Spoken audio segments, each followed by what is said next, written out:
Mers, nandito po kami sa may CSI sa umpisa sa araw na to, Friday, Saturday and Sunday, at upang nag-exhibit ng aming mga product.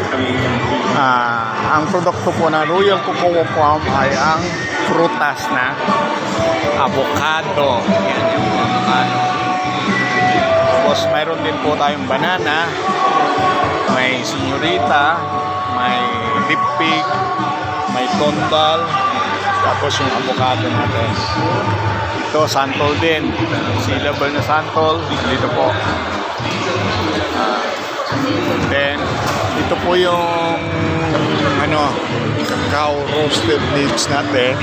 Ito po yung pure. Ito po yung sea level na tablea.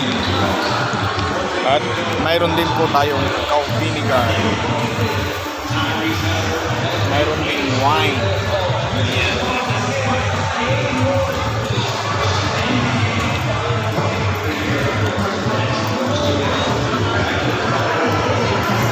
Then, available din po tayo sa banderol.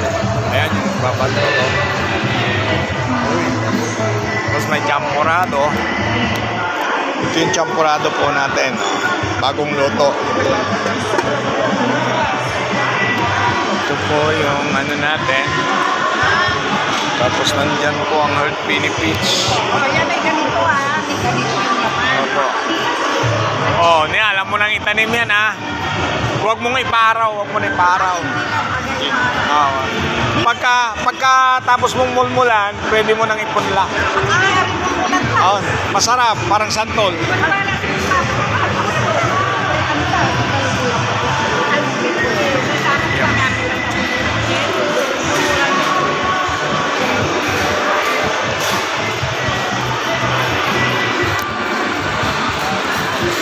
Kaya mga ka-farmers, paki-like and subscribe po ang Kumaan's Farming. Maraming salamat. Thank you very much.